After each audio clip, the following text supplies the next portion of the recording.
Hi, this is Tom, through to my next blog.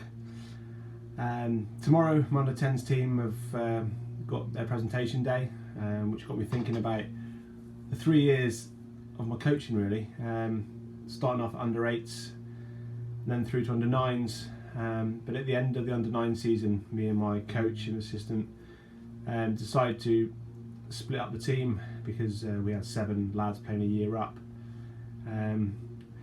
Which is a tough call to make, but as a coach it was tough because training sessions were becoming harder and harder. The younger lads technically and physically could compete with the older lads, but socially and psychologically it was getting tougher and tougher. A lot of tears from the younger lads, a lot of misbehaviour, and I felt really sorry for the older lads who were there to listen, train and improve really, but kept on getting distracted by the younger lads. So at the end of the season I kind of said, well, go our separate ways really. I'll take the older lads, 5 of them, and we'll create a new team, and the younger lads stay down a year and play under 9s again.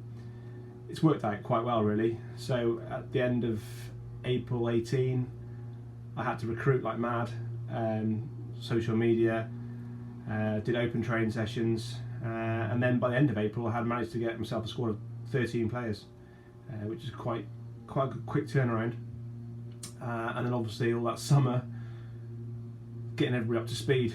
I recruited 2 lads from within the club, it was a boy and a girl actually from in the club, 2 other players from a club nearby, and then 3 lads who've never played football competitively or in a team before. So of course that summer was just literally every Sunday morning, a couple of hours, just getting them up to speed really. We're playing 7v7 football,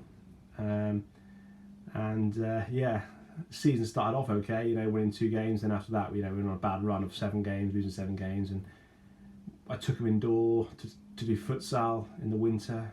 That was tough going, because futsal, looking back, it was hard to coach in a kind of confined environment. We went to a sports hall and the echo, the noise was just horrendous. Siblings were just chaos on the side. It was hard, but actually looking back after Christmas, that period was crucial, because if we hadn't gone through that, they wouldn't be where they are now. After Christmas we did futsal, 4 games indoors in a league. I think we won 3, lost 1.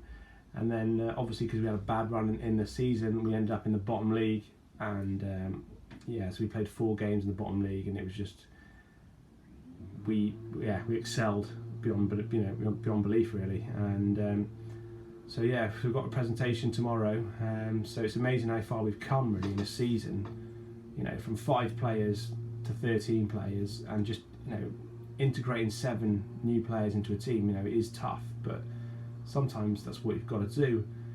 And the trouble with the club on our active grassroots level is there's no under 7s teams or league, so of course they come from creche, and it could be a mixed age group to fill under 8 teams, and that's unfortunately what kind of happens. So you get a team full of players playing a year up. There's a big thing about playing a year up. For me, when I was a kid and playing in junior football, if you played a year up, you excelled, and these players were scored hat-tricks playing a year up. But I'm finding this doesn't really happen, and a lot of these kids shouldn't be playing a year up. Basically, it is pretty. I'm starting to think it's maybe parents. It looks good if they're playing a year up. Ego, maybe, I don't know. But looking back, kids should just be playing their own age group. Socially, psychologically, it's vital they play in their age group. And looking back, some of the coaching sessions, they were hard. Players were sulking, so I think playing a year up is a bit of a fad that needs to be quickly stopped. Really, I think players should just play at their own age group. I'm a bit nervous about tomorrow. It's a presentation day. We've never done players player, supporters player, most improved player. As a club, we don't do that in mini soccer until under 11s, and that's when it starts. They get these trophies.